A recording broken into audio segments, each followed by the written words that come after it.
आइए अब बात कर लेते हैं अगली बड़ी वॉर ब्रेकिंग की। इजराइल का हमास को बहुत बड़ा झटका। बड़ी खबर, इजराइल का हमास को बड़ा झटका लगा है। आईडीएफ के कई हमलों में हमास के कई सदस्य ढेर हुए हैं। अकरम अबू मादी दक्षिणी गाजा में ढेर कर दिया गया, मारा गया है। 7 अक्टूबर के हमले में दरअसल अबू मादी शामिल था माना जा रहा है। आईडीएफ के अनुसार हमास की सैन्य विंग का सदस्य था अबू मादी, जिसे आईडीएफ ने ढेर कर दिया। आईडीएफ के अनुसार हमलों की क्षमता बढ़ाने में दरअसल लगातार अबू मादी की तस्वीर नजर आ रही थी, लेकिन अब हमास के एक और सदस्य को ढेर किए जाने की खबर सामने आ रही है। इजराइल लगातार हमलावर है। बढ़ते हैं अगली बड़ी खबर की ओर। बड़ी वॉर ब्रेकिंग, हमास पर नेतन्याहू का बड़ा दावा। हमास पर नेतन्याहू ने किया है बड़ा दावा। गाजा के 70% हिस्से में इजरायली अभी भी मौजूद हैं। नेतन्याहू कह रहे हैं हमास का दम घोट रही है इजरायली सेना, उनकी तरफ से कहा गया। नेतन्याहू हमास के प्रमुख नेताओं में से एक है। एक और मारा गया है कहा गया है। वहीं हमास की क्षमताएं लगातार कमजोर पड़ रही हैं। नेतन्याहू की तरफ से बड़ी बात कही गई। हमास के प्रमुख नेताओं में से एक और सदस्य को ढेर कर दिया गया, जिस रूप में लगातार आईडीएफ की तरफ से कार्रवाई की जा रही है। हमास को अब लगातार टारगेट किया जा रहा है। चलिए बढ़ते हैं आगे, बात करेंगे अगली बड़ी वॉर ब्रेकिंग की। लेबनान पर मार्को रूबियो ने दिया है बड़ा बयान। हिजबुल्लाह के हमलों की वजह से इजराइल मौजूद है। इजराइल जिस तरह से उसकी मौजूदगी, हिजबुल्लाह लगातार इजराइल पर हमले करता है। लेबनान से दागे जाते हैं मिसाइल और ड्रोन। मार्को रूबियो ने कहा इजराइल पर लॉन्च करता है ड्रोन और मिसाइलें। मार्को रूबियो दरअसल समझिए कहा जा सकता है कि ईरान को कहीं ना कहीं जिस तरह से अभी सपोर्ट किया है अमेरिका ने, इजराइल नाराज था। अब इजराइल को पैम्पर करने की कोशिश करें मार्को रूबियो। वो कह रहे हैं हिजबुल्लाह के तमाम हमले लगातार इजराइल पर नजर आते हैं। हिजबुल्लाह इजराइल पर बड़े हमले लगातार कर रहा है। चलिए बढ़ते हैं आगे। क्या मिडिल ईस्ट के 57 मुस्लिम देश अब एक होने जा रहे हैं? क्या वो देश जो कल तक ईरान को अछूता मानते थे, जिससे हाथ मिलाने से कतराते थे, आज उसी ईरान के आगे नतमस्तक हो रहे हैं? ये सवाल आज इसीलिए सबसे बड़ा है क्योंकि हालिया जंग के बाद खाड़ी की पूरी कूटनीति 180 डिग्री घूम चुकी है। जो अमेरिका और इजराइल कल तक ईरान को दुनिया से अलग थलग करने का दावा कर रहे थे, आज उनके पैरों तले जमीन खिसक गई। अमेरिका के विदेश मंत्री मार्को रूबियो आनन फानन में मिडिल ईस्ट के दौरों पर निकल चुके हैं ताकि अपने बिखरते कुनबे को बचा सके, लेकिन बहुत देर हो चुकी है। ईरान ने अपनी सैन्य ताकत के दम पर साबित कर दिया कि गल्फ का असली सुल्तान कौन है। देखिए हमारी खास रिपोर्ट।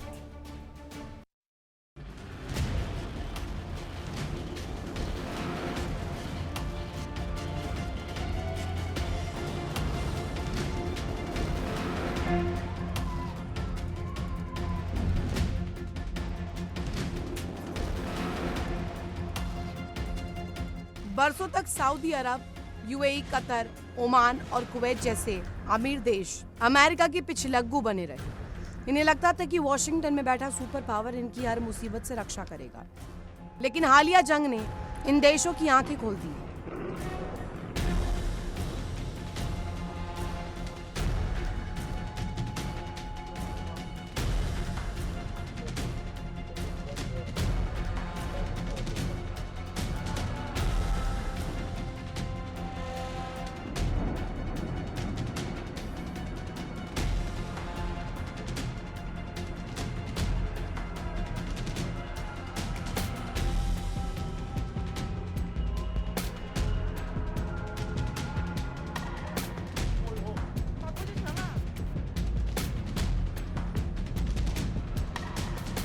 जब ईरान के हाइपरसोनिक मिसाइलें और ड्रोन इन खाड़ी देशों के शहरों और तेल के कुओं तक पहुंचने लगे, तब अमेरिका ने हाथ खड़े कर दिए।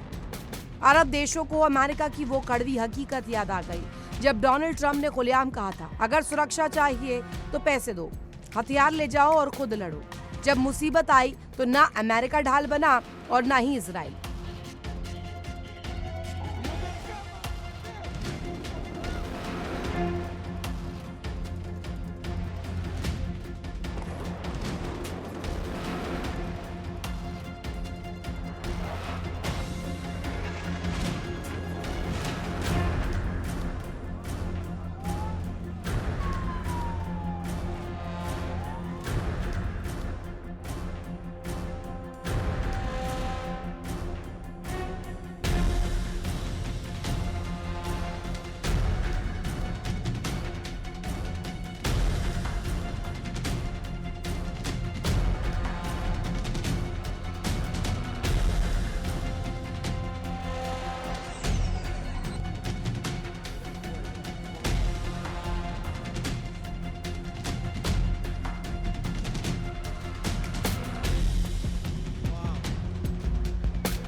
इसी धोखे ने अरब मुल्कों को सोचने पर मजबूर कर दिया। अमेरिका से दोस्ती उन्हें तबाह कर देगी, लेकिन ईरान से दुश्मनी उन्हें कहीं का नहीं छोड़ेगी। कतर के प्रधानमंत्री का ये बयान इस बात की तस्दीक करता है कि अब खाड़ी देश ईरान को अलग थलग नहीं बल्कि अपनी सुरक्षा का केंद्र बिंदु मान रहे हैं। एनर्जी कोऑपरेशन से लेकर डिफेंस कोऑपरेशन तक अब बात ईरान को शामिल करके ही आगे बढ़ रही है। इस जंग में सबसे ज्यादा नुकसान अगर किसी ने झेला तो वो यूएई था। ईरान ने यूएई पर सीधी मिसाइलें दागी, यहाँ तक कि यूएई में मौजूद अमेरिकी ठिकानों को भी निशाना बनाया। लेकिन इसके बावजूद अबू धाबी ने जो किया उसने इजराइल के होश उड़ा दिए।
युद्ध की आग झेलने के बाद भी यूएई ने टकराव का रास्ता नहीं चुना। यूएई पहले ही साफ कर चुका था उसकी जमीन का इस्तेमाल ईरान के खिलाफ नहीं होगा और अब यूएई ईरान की चरमरा चुकी अर्थव्यवस्था को सहारा देने के लिए 10 अरब डॉलर का भारी भरकम पैकेज देने जा रहा है, जिसकी 3 अरब डॉलर की पहली किश्त भेजी जा चुकी है।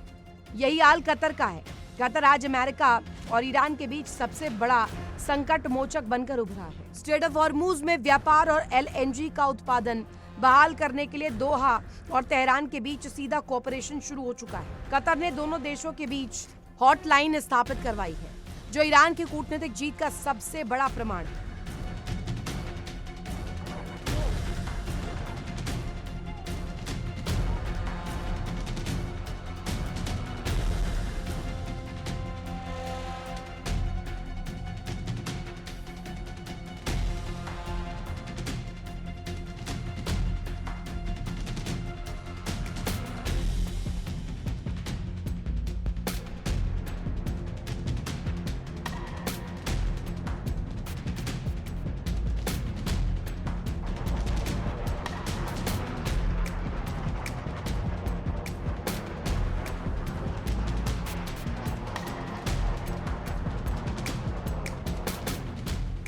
लेकिन सबसे बड़ा झटका अमेरिका को सऊदी अरब और बहरीन से लगा।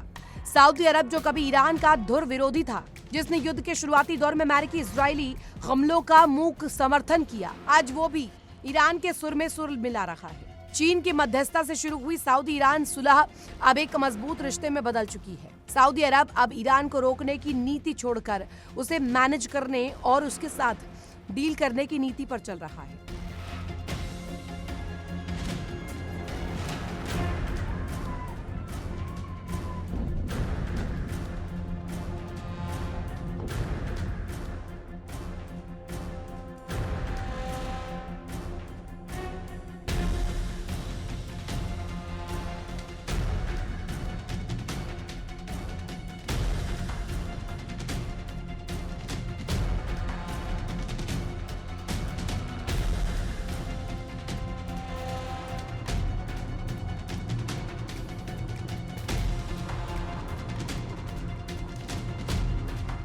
बरसों बाद दोनों देशों के शीर्ष नेताओं के बीच सीधी फोन लाइनों पर बातचीत हो रही है। उधर ओमान और ईरान ने स्ट्रेट ऑफ हॉर्मुज के संचालन के लिए एक जॉइंट वर्किंग ग्रुप बना लिया है। बहरीन, जो हमेशा अमेरिकी नौसेना के 5वें बेड़े का घर रहा और ईरान विरोधी खेमे में था, वो भी ईरान को सुरक्षा फ्रेमवर्क में शामिल करने की वकालत कर रहा है।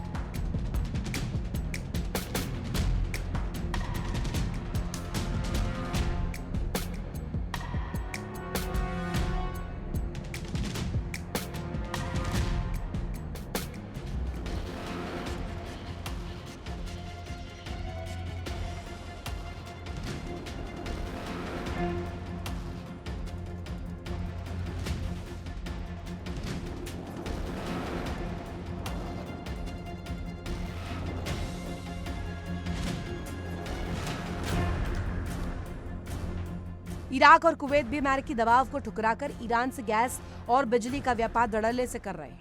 हालांकि 57 मुस्लिम देशों का किसी एक सैन्य मंच पर पूरी तरह एकजुट होना आसान नहीं, क्योंकि टर्की, सऊदी अरब और ईरान तीनों ही खुद को इस्लामिक दुनिया का लीडर मानते हैं। सऊदी अरब कभी नहीं चाहेगा कि तेहरान उससे हुक्म दे और ईरान किसी के आगे झुकने को तैयार नहीं है।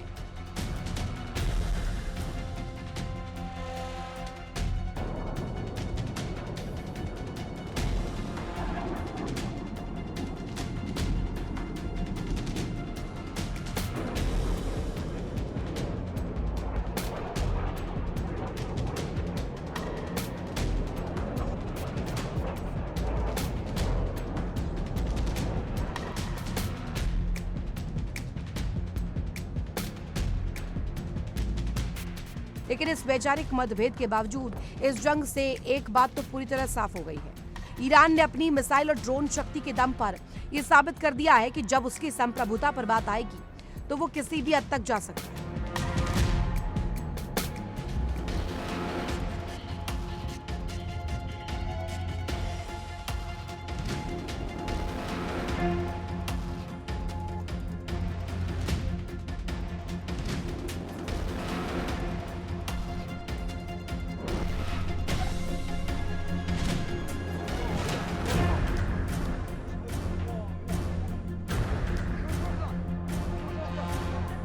जब ईरान अरब मुल्कों पर बरस रहा था, तब ना तो इजराइल की मिसाइल डिफेंस प्रणाली काम आई और ना ही अमेरिका की धमकियां। अपनी रक्षा के लिए मजबूर अरब मुल्कों ने समझ लिया कि मिडिल ईस्ट में रहना है तो ईरान से दोस्ती रखनी होगी।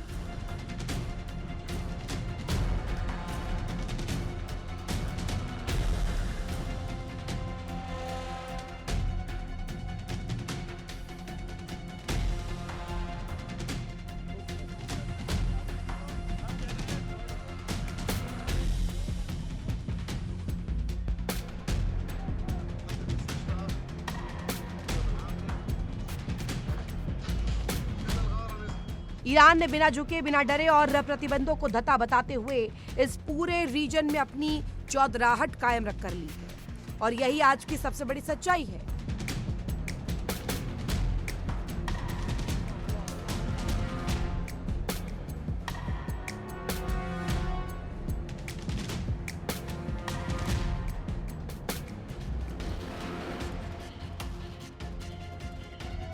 Bureau report, India daily.